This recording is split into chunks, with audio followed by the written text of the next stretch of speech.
Hi everyone, welcome back to my YouTube channel capital market में आप सबका स्वागत है। तो कल मंथली एक्सपायरी है, बहुत इंपॉर्टेंट रहने वाली है और आज थोड़ा इंटरेस्टिंग कुछ हुआ है कॉल के प्रीमियम में। तो क्या कल हो सकता है वो हम लोग देख सकते हैं, ठीक है। तो जो आज की क्लोजिंग है 23,176 वहाँ पे क्लोजिंग हुई है, जहाँ पे हमारा एक रेजिस्टेंस यहाँ पे हम लोगों ने ऑलरेडी ड्रॉ करके रखा था कि यहाँ पे एक रेजिस्टेंस है, क्योंकि मार्केट ने यहाँ काफ़ी बार टाइम स्पेंड किया है। इसके बाद हम लोगों को एक ब्रेकडाउन मिला, फिर वापस से यहाँ से एक रिकवरी मिली, वापस से उसी लेवल जब तोड़े तो हम लोगों ने ऑलरेडी डिस्कस किया था कि 23,050 अगर जिस दिन हम लोगों को डाउन साइड देखने को मिलता है उस दिन 22,800 हम लोगों को देखने को मिल सकता है। फिर ऑलरेडी हम लोगों ने अपने जो प्रीवियस वीडियो में भी बात किया था कि 22,800 से 700 बहुत ही इंपॉर्टेंट है, क्रूशियल है। अगर वापस से यहाँ से हम लोग गिरते 22,700 क्लोजिंग बेस पे तो हम लोग 22,500 वापस से 200 पॉइंट की एक रेंज खुल जाती है। तो यहाँ पे बायर को वापस से फाइटिंग करनी पड़ सकती है। तो यहाँ पे ओवरऑल स्ट्रक्चर देखा जाए तो नो डाउट कल और आज मार्केट ने एक अच्छा परफॉर्मेंस किया है, तो मेरे हिसाब से। लेकिन अभी तक मैं इसलिए इसको स्ट्रक्चर वाइज अभी चेंज नहीं बोल सकते, क्योंकि 23,500 600 डेली बेस पे हम लोगों को क्लोजिंग चाहिए, तब हम जाके एक बार के लिए सोच सकते हैं कि यहाँ पे मार्केट स्ट्रक्चर चेंज हुआ है। क्योंकि 23,500 ब्रेक होने के बाद ये जो कंसोलिडेशन पीरियड है वहाँ पे हम लोगों को एक अच्छा खासा डेली टाइम फ्रेम पर ब्रेकआउट मिलेगा और 500 पॉइंट अबव, यानी कि यहाँ पे 23,500 से लेकर 22,800 का एक बॉक्स है, उसके ऊपर 23,600 है। तो हम लोगों को और बायर को भी कॉन्फिडेंस आ सकता है, तो वापस मार्केट में एक मूवमेंट आ सकती है। अभी भी फिर भी मैं ये बोलूँगा कि यहाँ पे हम लोगों को कोई भी जल्दबाजी नहीं करनी चाहिए कि अभी यहाँ से निफ्टी बॉटम बन चुका है। नहीं, बॉटम अभी भी नहीं बना है। जब तक हम लोगों को 23,600 डिसाइसिवली डेली टाइम फ्रेम पर अगर क्लोजिंग नहीं मिलती, तब तक मैं यहाँ पे कोई भी स्ट्रक्चर चेंज नहीं कर सकता। क्योंकि यहाँ पे अगर मान लीजिए यहाँ से भी हो गया तो मान लीजिए ज़रूरी नहीं कि हम लोगों ने ये कैप्चर नहीं किया, क्योंकि वो स्ट्रक्चर बनने में टाइम लगता है। ऐसा नहीं कि वो बन गया है, लेकिन हम लोगों को बनने में दिक्कत हो सकती है कि कहाँ पे हम लोग जा सकते हैं, ठीक है। तो कल एक्सपायरी है, मंथली एक्सपायरी है, लेकिन अगर आप कॉल के प्रीमियम चेक करोगे तो आपके पास कॉल के प्रीमियम अच्छे खासे अभी बचे हैं। ज़्यादातर जो काफ़ी पिछली अगर एक्सपायरी देखे तो यहाँ पे कॉल के प्रीमियम थे ही नहीं, तो शायद कुछ बड़ा हो सकता है कल। अगर मेरे हिसाब से अगर शॉर्ट कवरिंग होगी तो शायद बड़ी शॉर्ट कवरिंग कल हो सकती है, क्योंकि कॉल के प्रीमियम अभी भी हम लोगों को इतने जो इरोड होते हैं वो इरोड होने को नहीं मिले। पुट के प्रीमियम थोड़े इरोड है, तो मेरे हिसाब से कॉल के प्रीमियम यहाँ पे अच्छे खासे बचे अभी तक। अगर मैं कल की बात करूं, कल बहुत ही एक्सपायरी है, तो मेरे हिसाब से अगर मान लीजिए गैप डाउन खुलता है और 23,150 के नीचे अगर गैप डाउन खुलता है तो शायद सेलर एक बार के लिए एक्टिव हो सकता है। और ये अगर 23,000 कल वापस अगर ब्रेक होता है तो यहाँ पे और फर्दर डाउन साइड देखने को मिल सकती है। लेकिन अभी बायर के हाथ थोड़े स्ट्रॉन्ग लग रहे हैं, तो मेरे हिसाब से अगर गैप अप खुलता है तो एक यहाँ पे मैंने यहाँ पे एक ट्रेड लाइन ड्रॉ की है 1-2, तो शायद यहाँ पे अगर तीसरा पॉइंट टच होके निकल जाता है तो मेरे हिसाब से 23,400 तक हम लोगों को देखो मिल सकता है मार्केट।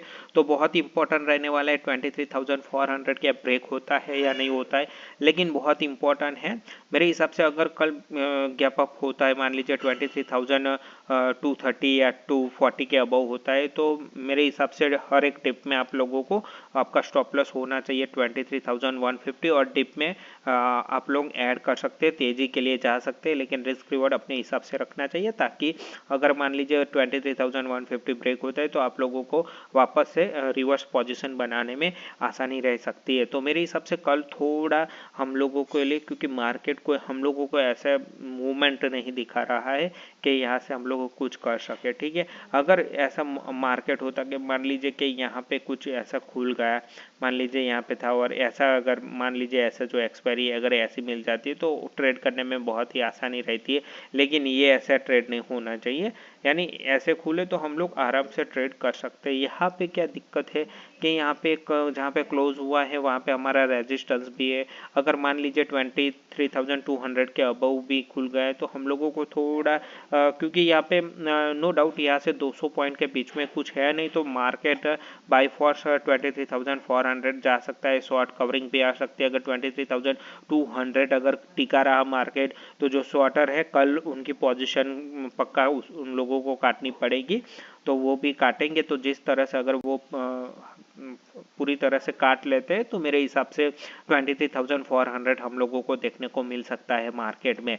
डाउन साइड की बात करूं तो मेरे हिसाब से अगर कल मान लीजिए कि कल 23,150 अगर स्लाइड नीचे मिलता है हम लोगों को, लेकिन याद रखिए कि 23,000 के 50 के नीचे नहीं होना चाहिए। गैप डाउन यही कहीं पे हो तो भी ठीक है, तो अभी हम लोग तेजी के लिए जा सकते हैं। यहाँ पे हमारा स्टॉप लॉस होना चाहिए, लेकिन गैप डाउन 23,050 के नीचे बिलो नहीं होना चाहिए। अगर इसके बिलो हो गया तो सेलर वापस से एक्टिव हो सकते हैं और उस केस में हम लोग 23,100 स्टॉप लॉस रख के हम लोग डाउन साइड के लिए प्ले कर सकते हैं।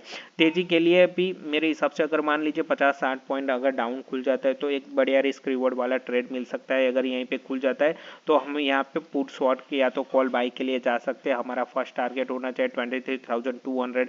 अगर वो भी निकलता है तो मेरे हिसाब से 23,400 हम अगर बड़ी शॉर्ट कवरिंग होती है तो यहाँ पे हम लोगों को देखने को मिल सकती है।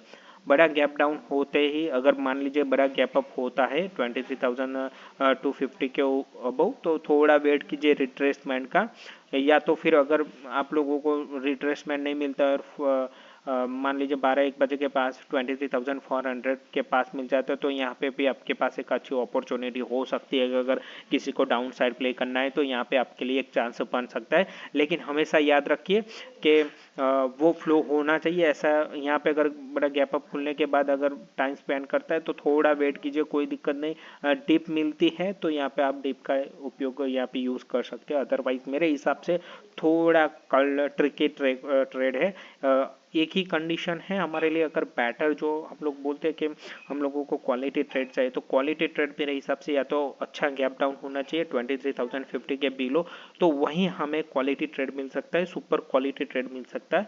या तो गैप अप हो और 23,400 के आसपास मार्केट चला जाए तो वहाँ से हम लोग 450 का स्टॉप लॉस लेकर डाउन साइड के लिए प्ले कर सकते हैं। अगर वो एसएल होता है तो निकल जाइए, फिर यहाँ पे कोई ट्रेड करने का सेंस नहीं बनता, क्योंकि 2-2:30 बजे के बाद अगर 23,400 मिलता है तो ठीक है, अगर इसके बाद वो स्टॉप लॉस हिट हो जाता है तो उसमें कोई जाने की ज़रूरत नहीं है।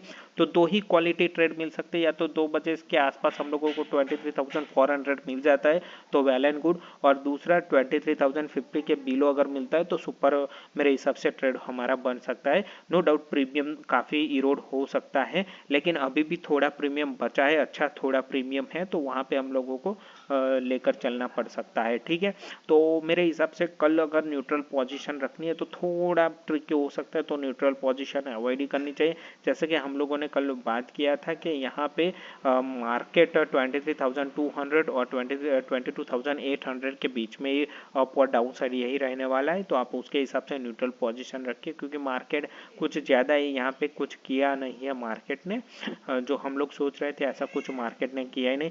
तो मेरे हिसाब से बहुत इंपॉर्टेंट है, शायद कल अगर मैं बायस हो तो मैं बाइंग साइड के लिए बायस हो सकता हूँ, क्योंकि थोड़ा डेटा लग रहा है अगर अच्छा गैप डाउन गैप अप हो जाए 23,300 फिर 100 पॉइंट्स की एक रैली मिल जाए हम लोगों को तो बहुत ही अच्छा रहने वाला है। तो वहाँ पे हम लोग बैटिंग कर सकते हैं, वहाँ पे हमारा प्रीमियम भी अच्छा होगा, हमारा लेवल भी अच्छा होगा। तो बहुत इंपॉर्टेंट कल और इंटरेस्टिंग एक्सपायरी रहेगी, क्योंकि मंथली एक्सपायरी या शॉर्ट कवरिंग भी हो सकती है, बड़े प्लेयर का भी पोजीशन कल कटने वाला है। तो यहाँ पे सोच समझ के ही ट्रेड कीजिए। ठीक है, तो प्लीज़ वीडियो को लाइक कीजिए, चैनल को सब्सक्राइब कीजिए। Thank you for watching.